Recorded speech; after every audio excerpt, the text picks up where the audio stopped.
السلام علیکم ملا جی۔ وعلیکم السلام بھائی شریف چھابرا، کیا حال ہے؟ ارے ملا جی اپنی تو موج آ رہی ہے، اور سنائیے آپ کیسے جی رہے ہیں؟ ارے ملا جی آپ لوگوں کی یہ فقیری دور بھی ہوگی کہ نہیں؟ یہ کیا دو کوڑی کا لباس پہن رکھا ہے آپ لوگوں نے؟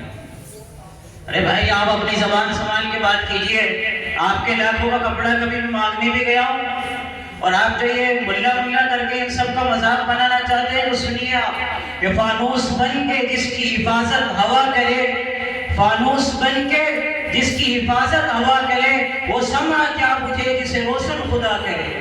واہ کیا شاعری کرتے ہیں ملا جی۔ اچھا بتائیے، کیا رمضان المبارک کے مہینے میں ہم لوگوں کے پاس بھیک مانگنے نہیں آتے؟ کیا یہ حقیقت نہیں ہے کہ جب ہم لوگ آپ لوگوں کے سامنے ٹکڑے پیش کرتے ہیں تو آپ لوگ جھک جھک کر شکریہ ادا کیا کرتے ہیں؟ میں نے کیا غلط کہہ دیا؟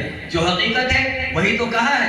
آپ لوگ تو ہیں ہی دو کوڑی کے، آپ لوگوں کی وجہ سے ہم لوگوں کی سماج میں انسلٹ ہوتی ہے۔ یہ جھولا یہ رسید لے کر چل دیے بھیک مانگنے۔ مجھے بہت افسوس ہو رہا آپ کی جہالت پر۔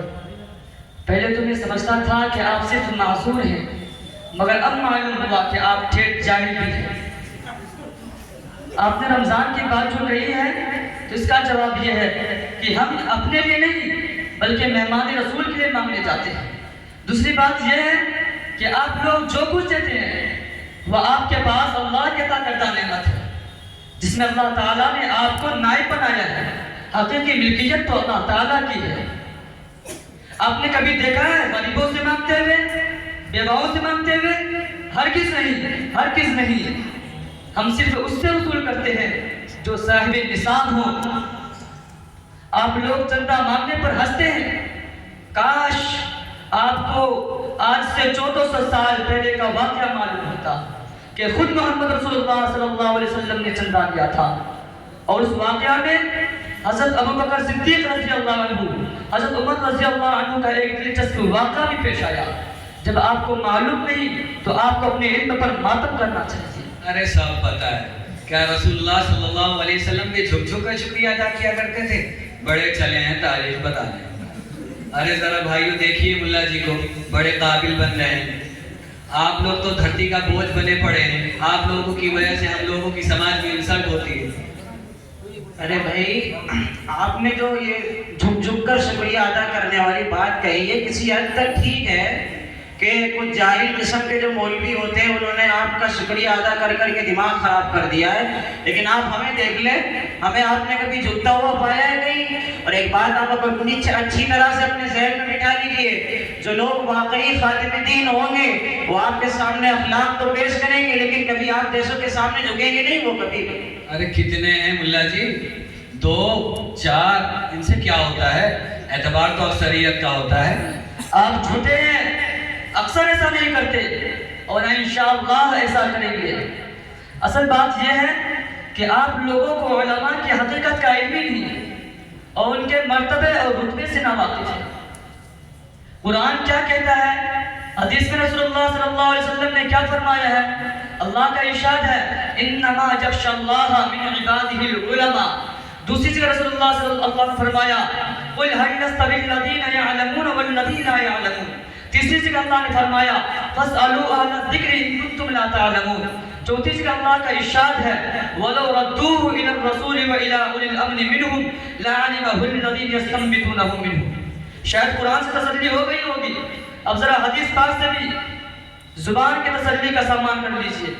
رسول اللہ صلی اللہ علیہ وسلم نے فرمایا کہ نبیوں کے وارث علماء ہیں، نبیوں نے علم دین کو وراثت میں چھوڑا ہے۔ دوسری جگہ رسول اللہ صلی اللہ علیہ وسلم نے فرمایا کہ میں معلم بنا کر بھیجا گیا ہوں۔ ایک صحابی کا یہ قول ہے کہ عالم دین قوم کے وہ آنکھیں ہیں جس سے وہ دیکھتے ہیں، عالم دین قوم کے وہ کان ہیں جس سے وہ سنتے ہیں، عالم دین قوم کے وہ پاؤں ہیں جس سے وہ چلتے ہیں، عالم دین قوم کا وہ دل ہے جس سے صحیح غلط جائز ناجائز کی تمیز کر پاتے ہیں۔ اچھا اگر آپ بہت قابل ہیں تو بتائیے کہ اگر کسی کمیونسٹ نے یہ پوچھ لیا کہ اگر اللہ موجود ہے تو کہاں ہے؟ اوپر ہے، نیچے ہے، دائیں ہے، بائیں ہیں تو آپ کا کیا جواب ہوگا؟ ارے ملا جی یہ تو بڑا بھاری سوال ہے، مجھے تو اس کا جواب نہیں آتا۔ ہاں البتہ اتنا کہہ دیں گے کہ ہر جگہ ہے، چاہے مانے یا نہ مانے۔ اب آیا ہوں پہاڑ کے نیچے، اب تو سمجھ میں آ گیا کہ ہم لوگ اس 2 پیسے کپڑے میں کتنا کچھ جانتے ہیں۔ سنو، جب بھی باطل سے ٹکرانے کی ضرورت پڑی تو ہم ہی لوگ سر پر کفن باندھ کر میدان میں آئے۔ یاد کرو تاریخ، انگریز کا مقابلہ کرنے کے لیے شاہ ولی اللہ، شاہ عبدالعزیز، شیخ الہند محمود حسن دیوبندی، مولانا قاسم نانوتوی، شیخ الاسلام اور مولانا آزاد میدان میں آئے۔ راجا رنجیت نے رسول اللہ صلی اللہ علیہ وسلم کو گالی دی تھی تو حضرت نے قسم کھائی تھی کہ اس کا کام تمام کروں گا۔ جب حضرت کا سر قلم ہو گیا تو راجا رنجیت کے پیچھے کٹے ہوئے سر کو لے کر دوڑے، ایک فرلانگ پر چاقو سے قتل کیا۔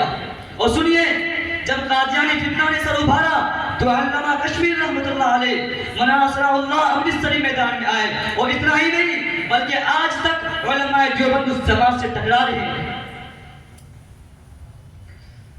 دیکھیے ملا جی، آپ لوگ تو بہت مشکل سوال پوچھ رہے ہیں، ان سب سوالوں کا ہمیں کہاں سے علم ہوگا؟ البتہ آپ ہی ان سوالوں کے جواب دے دیجئے تو مہربانی ہوگی۔ جی ضرور سنیے، جب فتنہ بریلویت پیدا ہوا تو حضرت مولانا ضیاء الرحمن فاروقی رحمۃ اللہ علیہ نے آ کر اس کا مقابلہ کیا۔ مولانا طاہر حسین غیابی اور ضیاء الحق بھیروی علیہ الرحمن نے آ کر ان تمام کا مقابلہ کیا۔ اور اگر یہ عالم، یہ ملا، یہ مولوی نہ ہوتا تو خدا کی قسم اسلامی تشخص بھی قائم نہ رہ پاتا، تمہارے جنازے پہ رام نام ثواب پڑھ دیا جاتا۔ ارے ملا جی یہ کیا ہو گیا؟ اور اگر کوئی کمیونسٹ آپ سے یہ سوال کرے کہ خدا کہاں موجود ہے تو اس کو سمجھانے کے لیے آپ ایک اندھیرے گھر میں، اندھیرے میں ایک بلب جلائیں اور پھر اس سے پوچھیں کہ بتاؤ اس بلب کی روشنی کدھر ہے، تو آپ سے کہے گا اس کی روشنی تو ہر طرف ہے۔ تو آپ اس کو سمجھائیے کہ اسی طرح خدا بھی ایک نور ہے، وہ ہر جگہ ہے، ہر طرف ہے۔